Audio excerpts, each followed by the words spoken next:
পৌষের মাঝামাঝি সময়ে সারা দেশে জেঁকে বসেছে শীত। আজ সর্বনিম্ন তাপমাত্রা রেকর্ড করা হয়েছে যশোরে ৮ ডিগ্রি সেলসিয়াস। কনকনে ঠান্ডায় স্থবির হয়ে আছে জনজীবন। শৈত্যপ্রবাহের বিস্তৃতি কমে গেলেও কুয়াশাচ্ছন্ন দেশের ২/৩ এলাকা। ব্যাহত হচ্ছে সড়ক ও নৌযোগাযোগ, ঘটছে দুর্ঘটনা।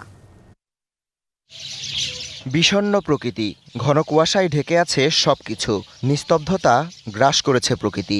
বেলা গড়িয়ে দুপুরের পর দেখা মিলছে নিস্তেজ সূর্য। পৌষের মাঝামাঝি সময়ে শীত জেঁকে বসেছে সারা দেশে। ৭ জেলায় বইছে শৈত্যপ্রবাহ।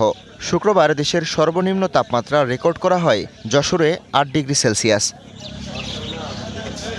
গেল ৩ দিন ধরে বরিশাল ও খুলনা বিভাগে দাপট দেখাচ্ছে শীত। কনকনে ঠান্ডায় স্থবির জনজীবন। ঠান্ডায় কষ্টের মধ্যে আছে, শীতে কোনো কাজকর্ম করা যায় না, বাইর হওয়া যায় না। সন্ধ্যার পরে হাত বের করা যায় না, মাথা কান এগুলো বের করা যায় না। খুবই খুলনা অঞ্চলে জবুথবু অবস্থা। হিমেল বাতাসে উত্তরের জেলাগুলোতেও কনকনে ঠান্ডা। এই অঞ্চলের মধ্যে রাজশাহীতে সর্বনিম্ন তাপমাত্রা রেকর্ড করা হয় ৮.২ ডিগ্রি সেলসিয়াস। আমাদের বয়সী যারা তারা মোটেও সহ্য করতে পারে, যারা বৃদ্ধ বয়স তারা তো সহ্য করতে পারছে না। শীতের প্রখরতা রাজশাহীতে এত বেশি। পঞ্চগড়ে প্রচুর ঠান্ডা, কুয়াশা পড়তেছে, গাড়ি ঘোড়া কম।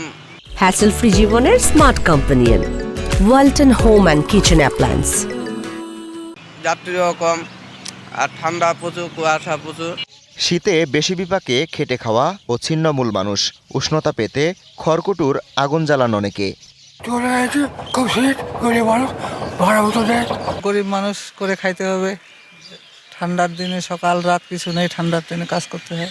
এদিকে ঘন কুয়াশার প্রভাব পড়েছে সড়ক ও নৌপথে। গেল রাতে ঢাকা মাওয়া এক্সপ্রেসওয়েতে ৫টি যানবাহনের সংঘর্ষে অন্তত ১২ জন আহত হন। পাটুরিয়া দৌলতদিয়া ও শরীয়তপুর চাঁদপুর নৌরুটে বন্ধ হয়ে যায় ফেরি চলাচল।